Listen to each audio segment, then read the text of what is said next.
And we're live, Felicia. All right. Well, welcome, welcome, welcome. This is Felicia Davis. I have to apologize.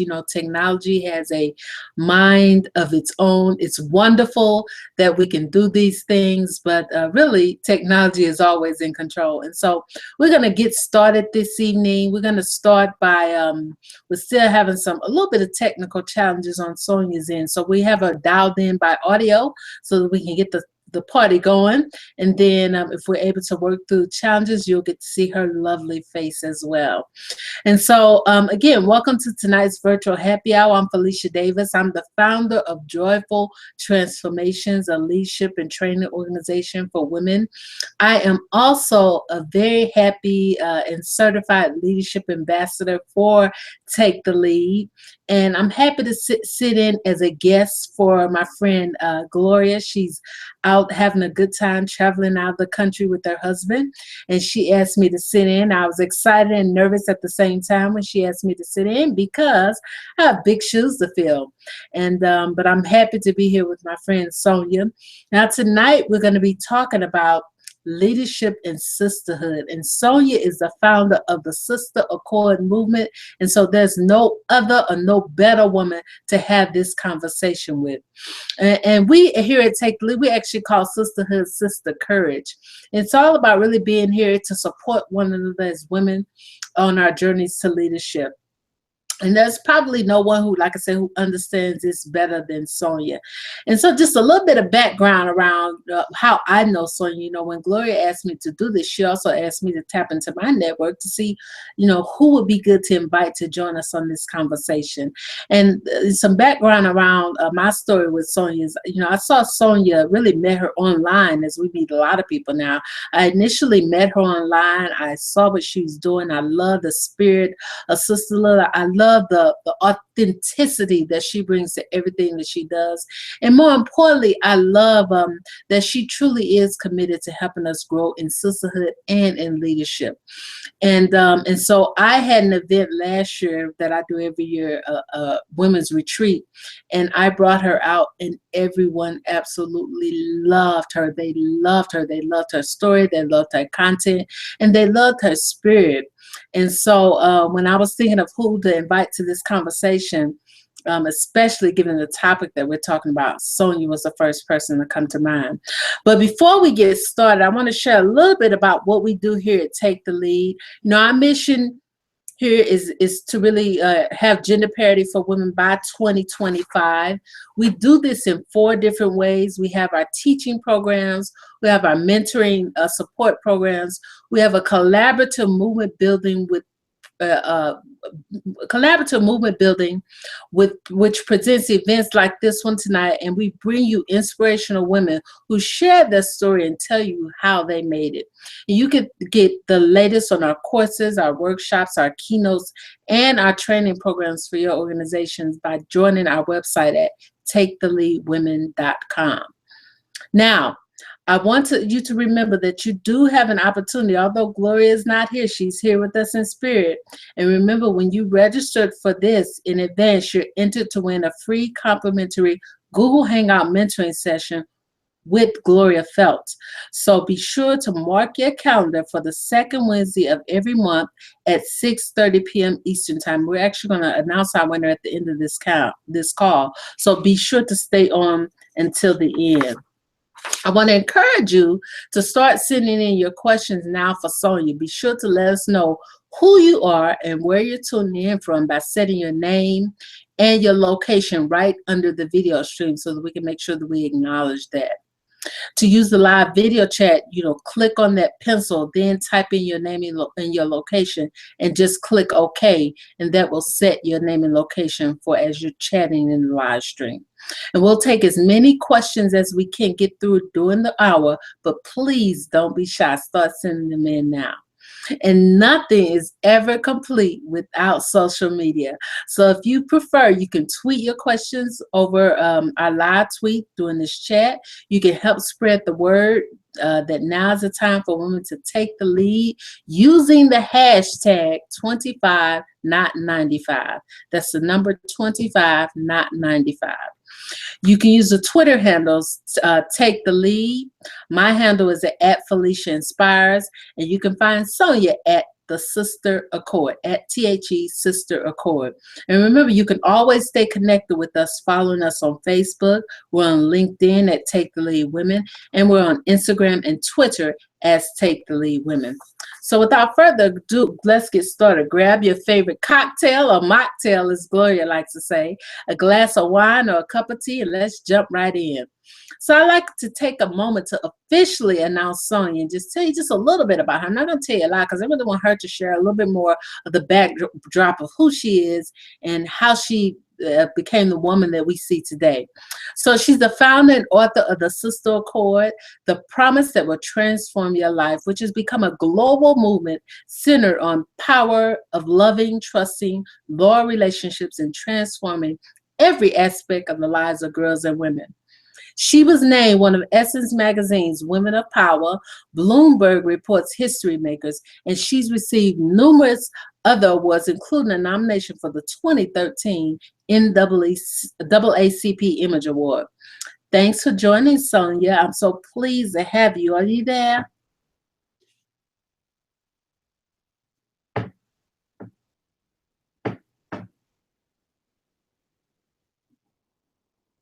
Sonia, are you there?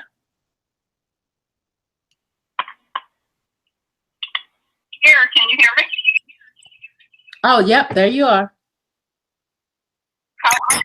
So I'm wonderful, wonderful, wonderful. I am hoping that we'll be able to get through the tech challenges so we can see a beautiful face. But until that happens, tell us a little bit about yourself and how you got to be the woman that we see today. Can you see my face? Oh, yes, see you. Oh, my goodness. Thank goodness. Yes, yes, yes. Now let me ask you, should I hang up the phone now? Because I think I should hang up the phone now. Can you hear me still? I can hear you, yeah. Now, should I put the earphones on to make sure that everyone can hear me well? Yeah, I think that she said that the earphones, it works better when you use the earphones. Excellent. What about, can you hear me now? Yep, you're good. Yes, that technology devil really tried to get us today, but we were not having it. Exactly. Trust me, you know we had a couple of calls before today to do some tech check-ins because I know technology is a beast. Thank you so much for having me. And you know, it says so much about you. You are such a servant of sisters, and your love and your compassion and authenticity shines through everything that you do, sister. And so for you to just even extend the invitation for me today means so much to me. So thank you again for having me. Absolutely, absolutely. So tell us a little bit more about, a little bit more about yourself. I just gave a little bit of a snippet and how you became the woman that we know today. Ooh, well, I tell you, if I had to really think about a theme for my life, it would be this notion of looking for the path that was least traveled. I was always looking for how can I establish an example, be an example, and make a difference in the lives of others through my choices. And so it's so funny. My mom tells this story about me. I think I was about 4 years old, getting ready to go to kindergarten or pre-K. And she says, I said, Mom, my teacher's not going to believe that I know my numbers and I know my letters and I can spell my name and all this stuff. And she said, I just sat there and paused and said, sometimes you just have to show people what you can do. Right. I said, really? I said that at the age of 4, so I figured this thing out a long time ago. Right. And instead of talking and making up stories and really getting excited, with words, you have to put this thing into action. You really, truly have to live the leadership skills that you desire, the what you were created to do, your purpose, your passion. You have to live it very intentionally each and every day, and that's what I did from the very beginning. So I grew up in Michigan, and the youngest of 4, and you know what happens with the youngest. Everyone tries to tell you what to do. Right. And I had to break out and break free. Went to Florida A&M for both undergrad and grad school, graduated #1 in my class, and so always had this view of I need to make sure that I am operating in excellence in everything that I do. So left Florida A&M, my beloved FAMU, and went to Ford Motor Company and started my corporate career in purchasing, and stayed there for 13 years. And then God said, okay, it's time to enlarge your territory. I happened to read a book, The Prayer of Jabez. And I was scared, but I went ahead and took a role at the Gillette Company in Boston, Massachusetts, where I knew no one.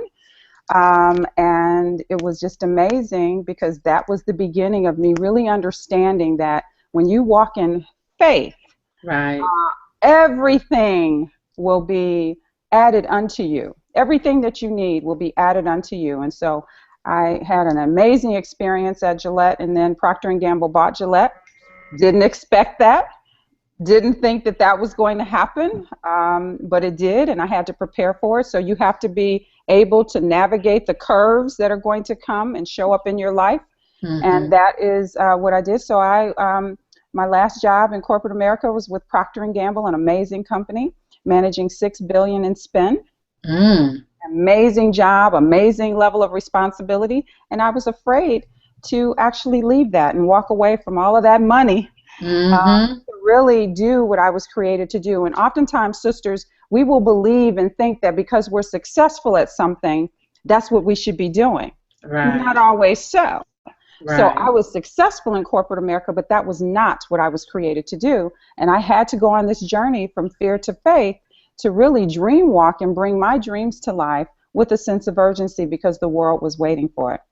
Nice. So, today I really want us to focus our conversation on a couple of different areas. Leadership, obviously, a little bit about branding. People want to have some questions that have come in about that. And then obviously sisterhood, which I know is near and dear to your heart. Now, I want to, before we shift into when you left the corporate world, I want to talk a little bit about when you were in corporate. And what were some of the things, like what did you have to do to go from that when you first, left a FAMU and were hired by Ford to get to the executive suite? What were some things that you had to do intentionally to get there? I had to build confidence and courage, right? So FAMU helped to really mold and shape me, into this business leader. I studied in the School of Business under one of the greatest business leaders, Dr. Sybil C. Mobley, and so she helped me really understand how to show up when I arrived in corporate America, which was very important. But courage and confidence, sister, those were two things that I just really didn't see as I looked around and really tried to understand how I would make my mark in this huge corporation that had was primarily male-dominated. Right. And so, and very highly technical. This is automotive. Right. And, I'm this creative, but I also have this passion for learning how things work. And for me, it was about coming in and making sure that I could study the landscape, really understand what was going on, so that I could begin to think about the leadership style that I wanted to develop so that I could be successful. I had to establish trust very quickly. And so if sisters on the phone, if you have not read The Speed of Trust by Stephen M. R. Covey, the son of Stephen Covey, it's a very powerful book because establishing trust quickly will help you get through all of that minutia and all the going back and forth, because people will say, okay, I trust this person. I trust what they're saying is true. Now let's get on and focus on the business. And so it allows you to be able to get to the business at hand and really drive the results that you're looking for. Right. Now, when you talk about trust, where were some things that you had to do to establish your trust? Because I think that becomes a big barrier for people too. Like, we really don't know, how do we really open up those relationships so that people do trust us? So it's a vulnerable place, but you have to remove the mask and be truly authentic. See, we all wear a mask. We all come in and, This is the facade, and then we go home and we're someone else. Yeah. You have to get to a place of really being able to bring your full self to the table at work. Okay? And ensuring that you are able to really truly understand the dynamics of what's going on so that you can be successful. Right. And for me, it was about making sure that my ideas, and this is what I used to see. I have a mentee from every continent with the exception of Antarctica. And this is what I used to see with my women, my female mentees. They didn't speak up when we had the meetings, right? So people really didn't know, well, how do they problem solve? Right. How do they really approach an issue? What happens when everything hits the fan? How do they react? Because they would sit back and wait. So they had amazing ideas, but they weren't sharing them. So you have to get to a place where you are comfortable, and it takes courage and it takes confidence to believe that you have great ideas. But all this genius and all this amazing brilliance that we have, oftentimes we try to tuck it under and hide our light and tuck it under our, our sweaters, our jackets. And in fact, we have to get to a place of really opening up and letting people in and understanding how we think and how we approach problems and how we relate to each other. It's a big, big issue. So was there ever a point in your career where you felt that, because to your point of removing the mask, I think that oftentimes when we have these type of interactions, we always talk about the good, the glory, the good side. I always like to know, okay, was there one point in your career where you either ran up against a wall, where there was a mistake that you made, and how did you turn around to fix it? Well, it's so amazing that you would ask that question, because, sister, the wall that I came upon was a mean girl. So I often say mean girls grow up to be mean women if there is no intervention. What was interesting is I had already written the Sister Accord, because it was written, I saw it in a dream, and it was written for an inaugural event for President Obama's first inauguration on Capitol Hill. So I had already presented on Capitol Hill and all of that good stuff. But I did not know how to use it because I had always had healthy relationships with other women. I didn't know what to do when I ran up on a mean girl. And when the mean girl had all this power because she was my boss. So I was saying, oh, God, please deliver me. And he said, you wrote the Sister Accord, now use it. So I had to go from, and I had all these amazing ideas and I had all these things that I wanted to do, and she was shutting them down left and right because she decided she didn't like me.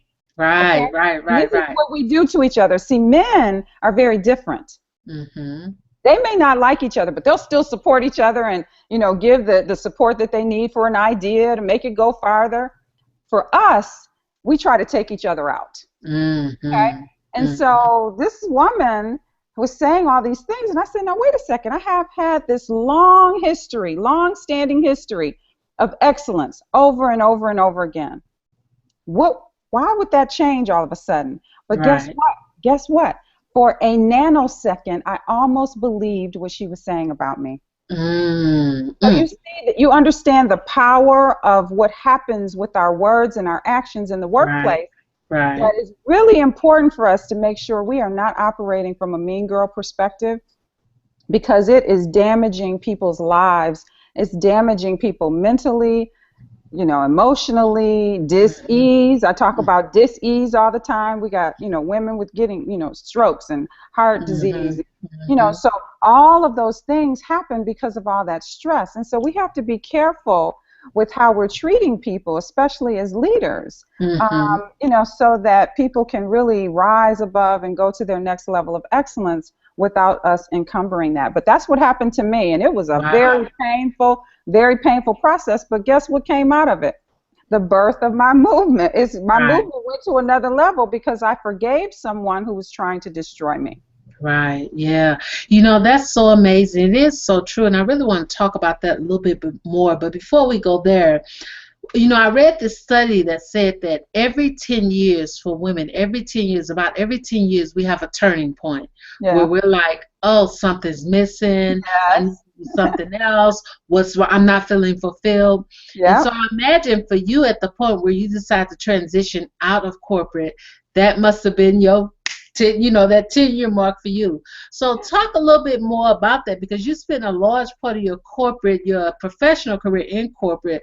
Talk about a little bit more about what that moment was. What was the incident? Was it that particular incident that made you feel like, oh, it's time for me to do something else? Oh, that's an excellent question. You are so amazing. You might need to do this full time, sister. But let me say, I was so afraid of going from being comfortable to courageous, from fear to faith. Now, I knew that I had all of this amazing feedback from the Sister Accord and the resolution and the book. The book was nominated for an NAACP Image Award. All this amazing stuff was happening. The government of Tanzania calls me and says, hey, your Sister Accord is making a difference in our country. And I said, huh? Really? Right. So while I wasn't paying attention to it, all of these things, and social media can be used as a force for good, because that's how people all over the world were hearing about the Sister Accord. Okay. And they asked me to come and speak in the country, and I turned it down. Because I had this amazing job with this amazing team, and I'm very loyal, I never wanted my company or team to think that I was not fully engaged. So I turned it down. So then I get a call the next week from the Tom Joyner Foundation. Hey, we're having a cruise. We want, all these women are going to be on the cruise. We want you to come on the cruise and speak. You turned it down? I turned it down. Oh, my goodness. No. And so one day as I'm doing my meditation, I do my meditation every day, and it was just, just as clear as we're talking now. And it's like, you continue to turn these things down, but this is what you were created to do. When are you really, truly going to trust me that I got you? And I said, okay, I've got to do something. So I began to think about how could I live doing the work of the Sister Accord? How can I do it? And so I began to think about my programming and things that I could do to be able to actually make a living. And I started writing it down and putting a plan together. And then at the end of 2013, I got the courage to leave my amazing job at Procter & Gamble. But it wasn't until I really had those two, really, I say, tipping points for me, because I said, wow, people in the country, their lives are being transformed, and I'm not willing to do my part, so it really it became real for me. But I had to face my fears, and I'd say that was one of the big things for me, and my fear was a phobia of dogs. Once I conquered that by buying a dog, once I conquered that phobia, it gave me the power to do what I needed to do to go to my next level of excellence. And that, for me, was stepping out and serving girls and women all around the world with the Sister Accord. Nice. So, this is something I think that is really good, that, a lot of times as women or anyone who has a desire to be an entrepreneur, to lead their corporate gig, they always have this very negative space about their corporate gig. And I always say, look, you need to use that to finance that thing you're really trying to. Why would you do that? Right. So what were some things, did you invest in a coach while you were still in the corporate gig? Did you invest in, what were some of those more very like intentional things that people can say, okay, I'm gonna write this down, now I know what I need to be doing, and not complaining about my job that can really finance this thing I really want to do? Well, it's again, I appreciate you asking the question, because what I tell every single one of my mentees is to leave well. So what I did was I made sure no one would have ever thought that I was even contemplating leaving, because I was engaged. I made sure that everything was done. I was working 12 and 13 and 14 hours a day. I was making sure that I served well. In my relationships, I invested in my relationships every step of the way. Every step of the way, so that when I left, my company actually gave me funds to my foundation. I mean, Wow. get that. Wow. Think of the power of that they invested in me after I left. And so I always say, please leave well and make sure that your relationships are intact, because they, again, now are, those are the companies that I am working with in my consultancy. Well, it can all come back full circle, because I also happen to know that you turned down Tom Joyner before, but you just came back from the cruise just a couple of weeks ago, right? Is that amazing or what? Right. That was such a full circle moment for me. And I'm standing there on that ship, beautiful background. I'm standing there and I'm talking about the power of dream walking and bringing your dreams to life. And I'm standing there in that full circle moment, and women are crying, and I said, wow, this is it. Right. This is what designing your destiny is all about. And that's what I talk to my dream walkers about all the time. You got to design your destiny, but you got to believe in the infinite possibilities for your life before you can bring them to life. Right. Nice. So let's shift gears. I want to talk a little bit more about, because I know your book and your foundation is called The Sister Accord. Yeah. And as I mentioned, one of our power tools here to take the lead is called Sister Courage. Yeah. And there's really a myth that persists about women not really being helpful to each other. And let's talk about, why do you think that actually persists? Why does that myth never ever go away? Because I think that it's part myth, but it's also part truth. Like you said, you did have, you had a mean girl. I've had mean girls. I still have them, right? And so, what do we need to do to really step forward and really own our piece and what we need to do to eradicate that? Yes. And so, my mission is to have 1 billion girls and women learn how to love themselves and then extend that love to each other. See, it all begins and ends with us. Mm-hmm. Once you get comfortable in your own skin, then you will be able to see other sisters as an extension of yourself. And when you do that, you are then able to say, oh, I want the best for them just as I want the best for myself. See, the negative behavior among girls starts very early. It starts at the age of 4. They begin to bully. They begin to say, we don't like you. We're going to come over here, and we're going to take our games or our jacks, and we're going to play over here, and then we're going to leave you over there. So the isolation starts. But get this, and I talk about this oftentimes in my speeches. When you see, I think People Magazine does it the most, who wore it best? Okay? And there are 2 women who are side by side in the same dress, and it's the who wore it best. Okay? So we got to pick between one. We can't say that both of them are amazing. We got to pick between the 2. Do they ever do that with men? Have you ever seen that with men? No. You haven't. And that's because society and media, they don't do that with men. And so we are taught very early that we must compete and not collaborate. And what my mission is to help people understand, oh, there's some magical things that happen when we collaborate and we come together and we support each other. 1 + 1 = 1,000. It doesn't equal 2. There's a multiplier effect that happens.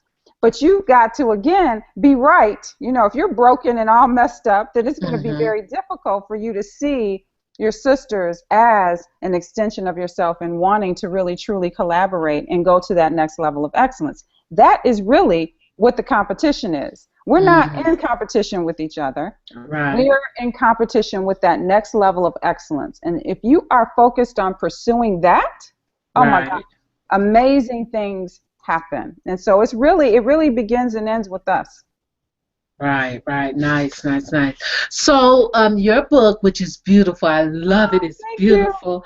I mean, I mean, when I received it, I got it several, like, before you came out here. And the book is just so beautiful. And you share 51 ways to love your sister. Yeah. So can you share a few of them with us, maybe the top 3 that people say really they resonate with the most? One is don't be a dream wrecker. Because so often what people will say is, I was sitting down and I was talking to a girlfriend about my dream, and she said, well, you can't do that. That is dream wrecking. Right, right, right. So you have to surround yourself with like-minded people, people who are going to speak life into your dreams. And so don't be a dream wrecker is really very important. I think Okay. one of the other things is when she is weak, be her rock, her encouragement. See, we are That's going to good. always have times when we're in those valley moments. Right. But when you got a good girlfriend and she can reach down and pick you up, Mm-hmm. oh my goodness, dust you off and send you on your way. Right. That is where, again, the magic happens. And so um, I love that. One of the other things that I think is really important is that we don't give each other grace. Mm. If we make a mistake, oh, Yeah. I'm gonna totally dismiss her. I'm not gonna, and it's really unfair because we're Right. all human. And so Right. I like trust fully, forgive and move on if she makes a mistake. Now, the sister accord is not about being a wallflower. It's the Right. total opposite. Because if you love yourself, you're not going to allow people to disrespect you. So I am not at all talking about have people use you, misuse Right. you, abuse you, none of that. Because see, you Right. won't allow that once you really are living this. You won't allow. Right. Right. Right. So this is Right. about making sure that you do everything humanly possible to keep good, valuable relationships intact because we're going to all make mistakes. But we got to start giving each other grace. And I just Right. feel that, as women, and again, it's a lot of it has to do with how we're socialized. We just don't give each other grace. I would love to read the Sister Accord resolution to you all now Oh because yeah. that it is such a powerful thing for them. So I get Absolutely. excited, so I'm going to keep it right here next to me because I get excited and I'll be on another hoe. I'll be doing cartwheels in here. All right. Come on. The Sister Accord, the promise that will transform your life. I resolve to establish an agreement with all of my sisters, whether they are black, white, red, yellow, or brown, whether they are strong or weak, rich or poor, educated at Harvard or educated on 17th Street, Mm. working in the C-suite or cleaning it, whether they are independent or leaning and depending, Mhm. confident or lacking self-esteem, fighting back or being abused and misused.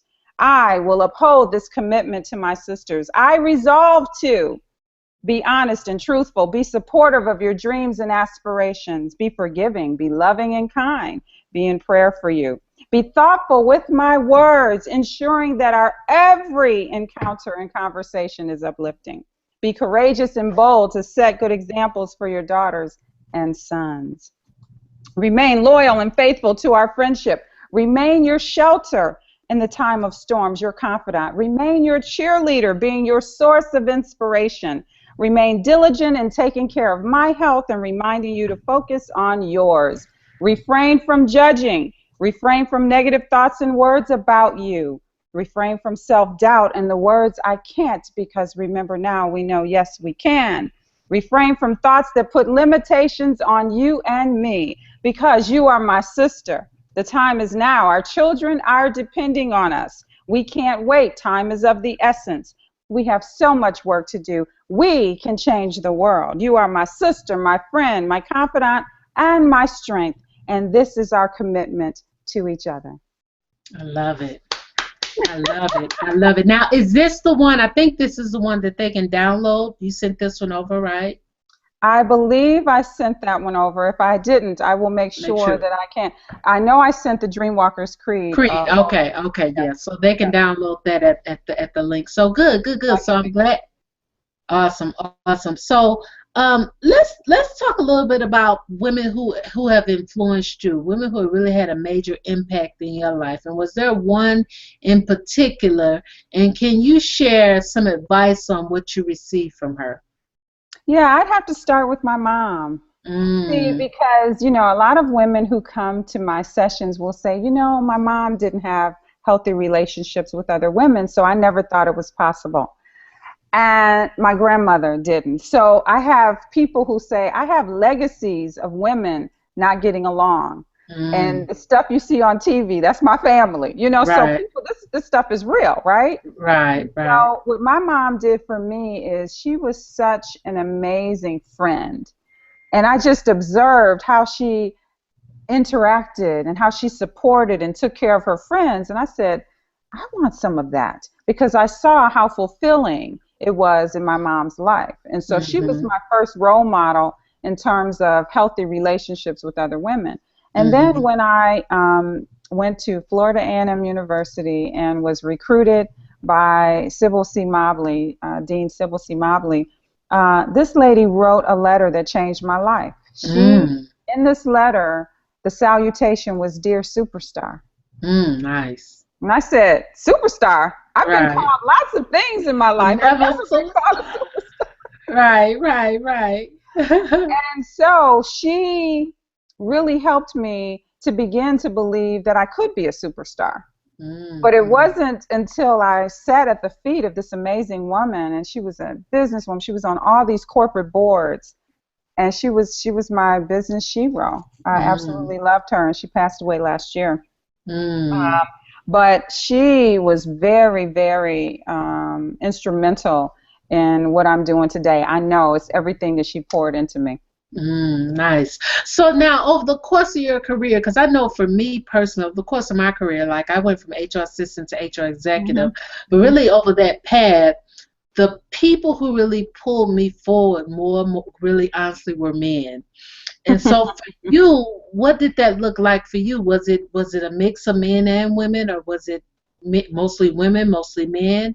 Yeah, it was a mix. It was a mix. Okay. Because see, with Ford being so primarily male dominated, Mm-hmm. I was able to establish some really healthy relationships with the male leaders there. But there were some female leaders. And so one leader in particular, and again, I tell people this all the time, when you make sure that your results are tight, okay, because you Mm-hmm. got to go in and you got to perform, then Right. you can begin to expand into, now how can I impact the culture? How can Right. I really make a difference here? I want to leave a footprint here. I want to leave a legacy here. And Right. so I started with the help of a mentor who was a female. I Mm-hmm. started the first female women's group at Ford. Okay. Nice. So Nice. now that took courage, because that was way before all the resource groups. Right. But Right. I said, I want women to come together. And people kept saying, "Sonia, you can't do that. Sonia, that's not you." So what I didn't realize was I was operating in the Sister Accord before I named it the Sister So Accord. cool. Right. Look Right. how powerful that is. Yep. Yep. Yep. I So love it. 9 times out of 10, the sisters on the phone are already operating in the gift, and they just Mm-hmm. haven't named it. Mm. So we started this women's group. And the men said, "Well, we want some of it too." Right. So we expanded it to the men, but that was it. Okay. And again, I had to have courage. I had to have Right. courage and confidence to be able to say, I can do these things, even though people were telling me that I couldn't. Right. Supplier relationship management was a huge thing for me because I'm all about relationships. So when I came into Ford, all of the relationships were so terrible with the Mm. suppliers. And I Okay. said, we have to change this. So by the time I left Ford, we had some supplier relationship principles. And so Nice. the things that people were saying that I couldn't do, I was adamant in showing that one person can have a voice. You perform well, and then Right. you enroll people. You can't do it by yourself. You can't be a lone ranger. Then Right. you enroll people so that you're able to do the things that you know are right for the business. Nice, nice. So let's switch gears again and talk a little bit about personal branding because I know that you Yes, talk quite a bit about that. Can yes. you tell us so that people have some clarity around what that means from your perspective? Yes, yeah. So, everyone is a brand. Every single person has a brand. Mm-hmm. And so many people will say, "Oh, no, that's for celebrities." Right, Oh, no. right. Or that's for companies. Yeah, yeah. Oh, that's for companies. And Right, I said, "Oh, no. People have a view of you. right. A, do you know what that view is? What are people saying when you're not in the room? Mm-hmm. Does it show up consistently?" So Mm-hmm. oftentimes I would have people, one day they were one way, tomorrow they'd be someone else. Mm-hmm. The next day Mm-hmm. it was a third person. Right. Right, right, And I keep saying, people, you can't operate like that. You have right. to show up consistently the way that you really want to be known for in terms of, what your brand is. And so you have to spend some time. And I love, I'll just give a couple of examples of people who took control of their brand. I think about Angelina Jolie.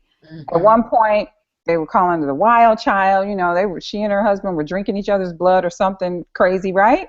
Right. When she decided, no, I'm going to change that, you began to see some differences in her choices. You began to see her language change. Queen Latifah is another one. Queen Latifah is very deliberate and intentional about the movies that she will show up in. She doesn't take just any role. And so she evolved from being a rapper to a businesswoman, because we had the CoverGirl Clean collection, and then all this producer.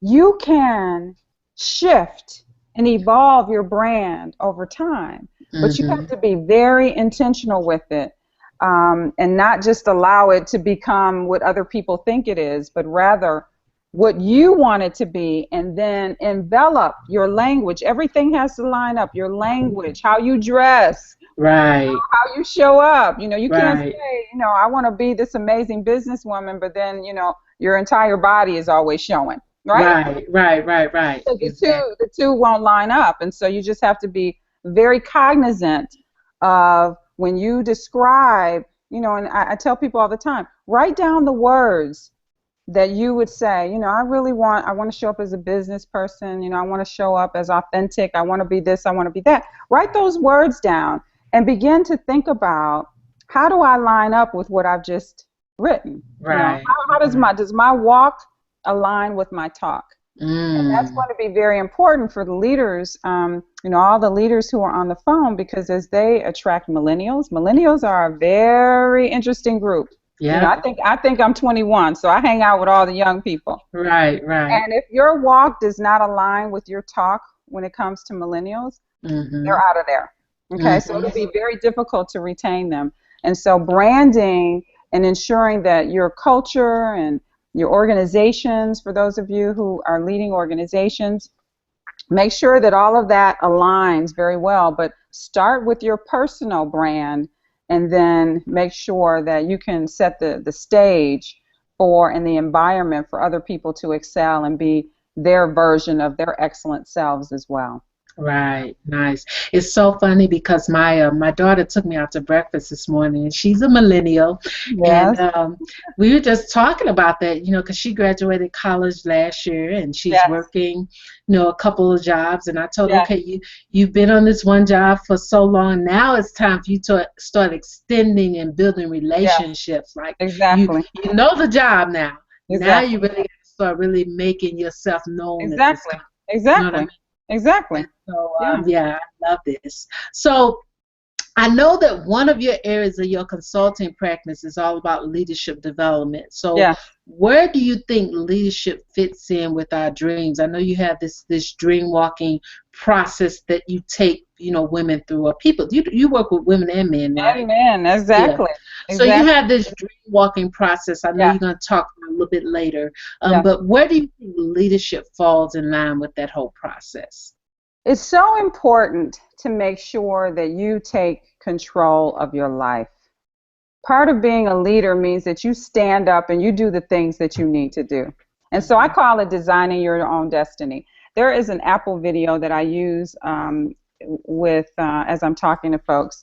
And the tagline says, the people who are crazy enough to believe, crazy enough to think, whatever word you want to put in there, that they can change the world. Those are the ones who do.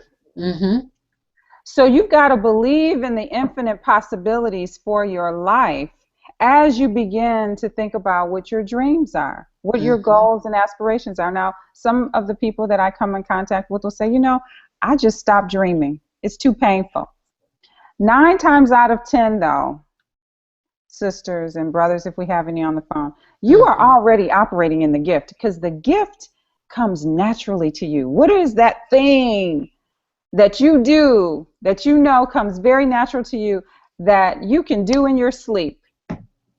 9 times out of 10, it's tied to the dream. See, so Mm-hmm. relationships always came very natural to me. Okay.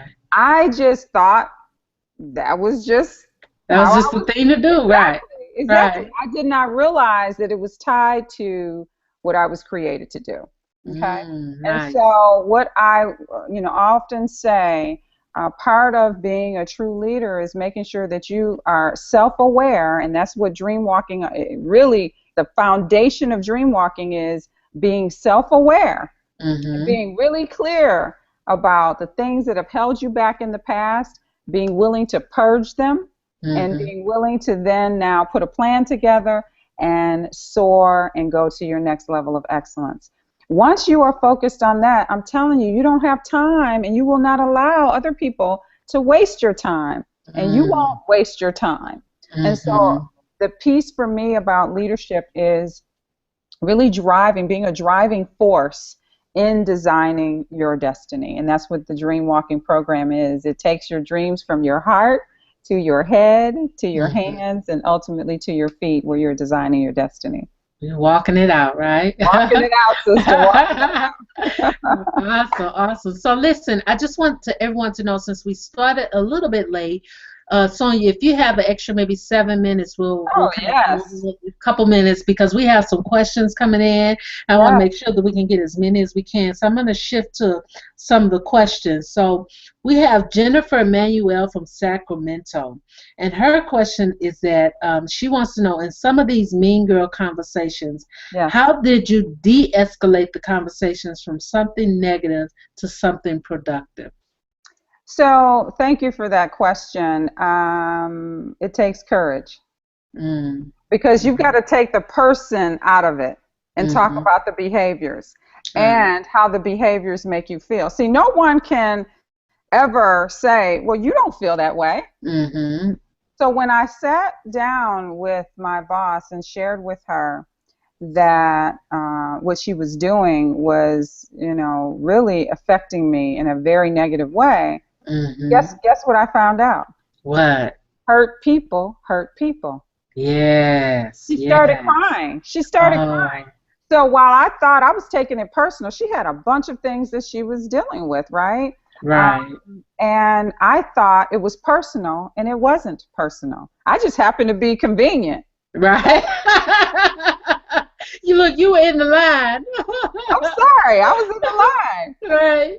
But I had to take all of that. See, if I had gone in there and you this and you that, and no, this is what the behavior was. So I focused on the behavior and then how it made me feel, how it impacted me. And Mm. we were able to have a very healthy exchange that ended up with me being able to forgive and move on. And then that's when the blessing came. Okay, now you've passed that test of Mhm. forgiveness because you Mhm. didn't used to be able to forgive. Mhm. Now that you passed that test, it's time for you to soar. And that's when I was really able to go to my next level of excellence by forgiving. But I had to have some confidence and some courage to go in there and have the right conversation. Now listen, now this question is really for me because this is my own personal experience. And I'm sure a lot of women on the call and a lot of people listening have had a similar experience. What do you do when you have a relationship where you really have to sever that relationship? Like Oh, I've had a situation where oh I yes, truly had to sever the oh yes, relationship. yes, yes, So how yes. do you handle that tactfully, um, Well, so that you still remain in grace? man, oh man, oh man, I could talk all night. So don't get me going. Do not get me going. But this is what I share with my dream walkers all the time. See, so I already shared with you all that you've got to be really, really careful about who you are spending your time with. Okay? Mhm. And they need to be like-minded people who will speak life into you. Mhm. Okay, so this is what we do. I want everybody to picture a bullseye, the target in archery, right? Mhm. Mhm. Bullseye target. There's a small little circle in the center of that bullseye. And what I find with the folks that I work with, they allow way too many people to operate and reside and take space up in that Mm. small little circle Oh, in the that's center good. in the center of our bullseye. When That's in good. fact, sister, when in Yeah. fact, they might need to be on the outer rings. Yes. In some instances, they shouldn't even be on the bullseye. Oh, the ring.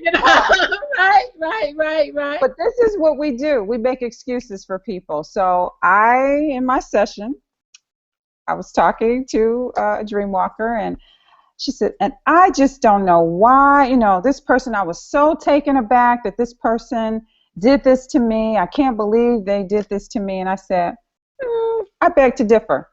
I believe that that person showed you a long time ago that they were not worthy, but you made excuses, or either you overlooked it. And we do that for a variety of reasons. We don't want to let the person go. They might be, even though they're dysfunctional, they're the dysfunction that we know. Right. And so what happens is we allow these people to reside and deteriorate our health, deteriorate us emotionally, physically, mentally. You hang up the phone and you have a headache and have to go lay down because they just dumped on you, right? Right. There's no reciprocity. So these are all the things that I'm talking about from a relationship perspective that we've already, discussed in terms of how to really have a healthy relationship.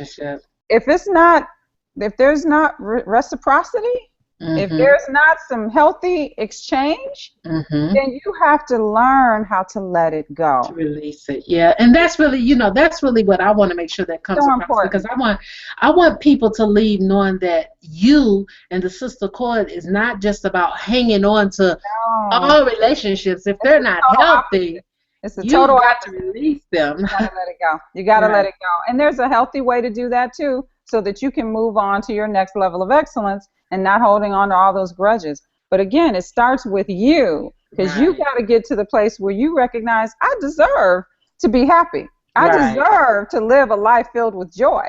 And so if this person is toxic, then that should not be a part of who you are spending your time with. But we just oftentimes are making excuses for people when we shouldn't. Yeah. And I think that whole courage thing, like that courage muscle is not strong enough to just say, one, either have a powerful conversation with that person, and if that still doesn't work, just to release it. And so listen, I know we're getting on time, but I do want to make sure that we cover a couple of other questions. So Connie Williams from Austin, she wants you to tell us more about leaving a comfortable position to pursue your dream on your own. How can you really tell when it's time to go and strike out on your own?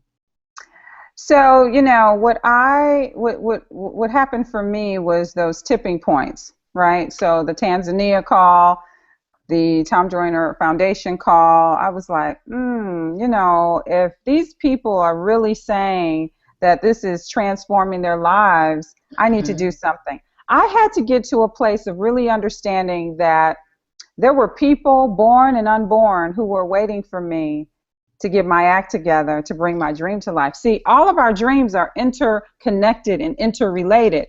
So if I don't do my part, there will be people who are born and who aren't even born yet who can't do their part.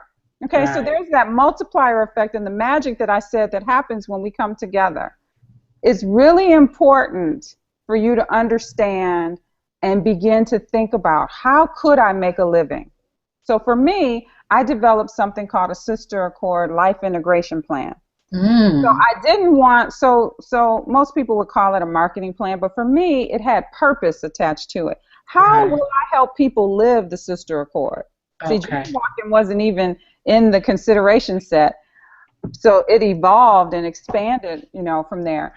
But for me, it was about how can people live it. So if folks can see on the screen here, so this is another example. The jewelry line. So I have the Sister Accord jewelry collection. Love, joy, peace, patience, kindness, goodness, faithfulness, gentleness, and selflessness are all jewels of the Sister Accord. I want people to be able to look at this each and every day, put on the love bracelet and be enveloped in love. And that's exactly what's happening. Nice. But I had to envision that. I had to sit still long enough to really think about how I could take this book and everything that we were talking about earlier, the Sister Accord resolution, How could I put programs together? I'm so excited to say my leadership development curriculum is being integrated into Cincinnati Public Schools. But if Nice. I had not sat still long enough to think about it, Right. I wouldn't have been able to put all of these extensions together. And that's what we do in dream walking. That's what I help all of my dream walkers do. We get clear on what the vision is. Mm-hmm. So you need a mentor. Right. Okay, so that's one of the things that I would say to you. You need someone who's doing what you want to do so that they can usher you and shepherd you, link arms and hearts to help you go to your next. So that's really what's important from my perspective. Nice, nice. So I want to just make sure that I mention a couple of things. I want to take a quick moment to mention a special leadership development program that Take the Lead is offering for women in the not-for-profit sector right here in Arizona. And as we push for gender parity in leadership across all sectors, we see that the 18% number includes nonprofits. So we're very happy to have a new program called 50 Women Can Change the World in Arizona, which is now accepting applications, and it's really aimed at giving women in the nonprofit sector the opportunity to step fully into their leadership. So if you're a woman working at a nonprofit organization, please apply online at taketheleadwomen.com. So why don't you tell us, as we kind of wrap things out, I want to make sure that we understand the Dreamwalkers Creed, and tell us a little bit more about that program. Yes, so I will read the Dreamwalkers Creed first, and then I will talk a bit about something that I'm so excited, and that's my new free ebook that is coming out. Hopefully it'll be uploaded this week, but I'm really, really excited about it. So the Dreamwalkers Creed, and again, as I shared with you, dream walking is about taking the dream from your heart, that thing that burns day and night that you think about, to your head where you can envision it, where you can see it, to your hands, because you got to do the work. So you got to put the work in, to then your feet where you are walking in your purpose and designing your destiny. It was created for a program. Disney is one of my partners, so get that. After leaving this amazing corporate career and then having Disney as a partner with Disney Dreamers Academy, I wanted to be able to give people a structural program and process for bringing their dreams to life. So this is the Creed, Dreamwalkers Creed. Today, I am committing to myself and my loved ones. See, you got to commit it to yourself first and your loved ones. Yes. Right. That I will dream, because I know that dreams can come true and are linked to my purpose on earth. I am determined to take all of the necessary steps to bring my dreams to life. I know that keeping this commitment won't be easy, because life happens, sisters and brothers on the phone. So I will stay close to people who will help me make my dream a reality. I will think it, believe it, dream it, write it, and do it. I am a dreamer, and I'm ready to achieve the unthinkable, the unimaginable, and the unbelievable. I am a dreamer, and I dream walk. And what I say to my dream walkers is this: things that you can go do in your basement, you can go do in your basement. I'm talking about the big dreams that scare you. Right. My dream, uniting the world on one accord. Right. So I'm just starting with the sister accord, but I have the brother accord, I have the marriage accord. So I have extensions of what I'm going to do so that I can unite the world on one accord. And so what this is about is giving you a structured process so that you can deliver. It's an online 6-week program. We meet 2 hours every week, and the next class is the end of the month. Some of your amazing sisters out there in Arizona have been a part, and they're doing amazing, amazing things. And so the ebook is going to just really give people an opportunity to get a bit of insight as to what I do with my dream walkers. And so there are 7 steps, essential steps that I say that are necessary in order to bring the dream to life. So I'll go through them really quickly. Adopt a by any means necessary attitude regarding bringing your dream to life. You got to be willing to go through the fire to bring that thing to life. Purge the burdens. Purge the burdens. We carry all this stuff with us, and then we're expected to be amazing in our jobs and with our entrepreneurial tracks. Not gonna happen. Engage a mentor. So many people that I come in contact with do not have a mentor. Very important. Surround yourself with like-minded people. I can't tell you how important this is. You've got to be mindful with who you're spending your time with. Develop a plan. and then follow the plan. So many people will develop it and then they don't follow it. Right. You can't do that. And Right. then 7 is remain diligent, consistent, and intentional each and every day with bringing the dream to life. So many people believe that they can work on the dream once a week, once a month. That's not going to work. If you Okay. really have a sense of urgency, you've got to work on this thing each and every day. Yeah. Nice. Every day. Nice. So it's going to be uploaded soon to SoniaJacksonMiles.com. I want to make sure that you all will know, and we'll make sure that we get this information out to you. But this ebook, I'm really, really very, very proud of it, and it's free. So now, in the meantime, since it's not there, if they go to SoniaJacksonMiles.com, can they join your email list? Exactly, exactly. Okay. So please go there and join the email list so that we can make sure that we give you all of the information. If you want to sign up for the next Dream Walking class, there are some amazing folks that are in this class. You can go to dreamwalkingcourse.com. Dreamwalkingcourse.com. Awesome, awesome. And again, remind us, Sonia's The Dream Walker's Creed is on the link on the page where you're viewing this from, so you can download that from there.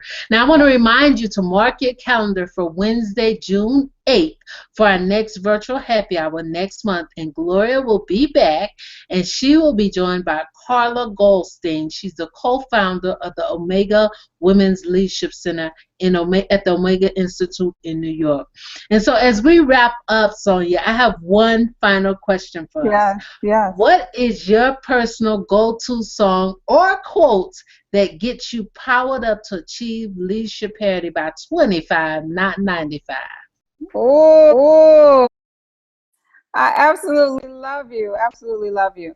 So I would say that the thing that really gets me excited is when I say to myself, there is always a seat at the table for excellence.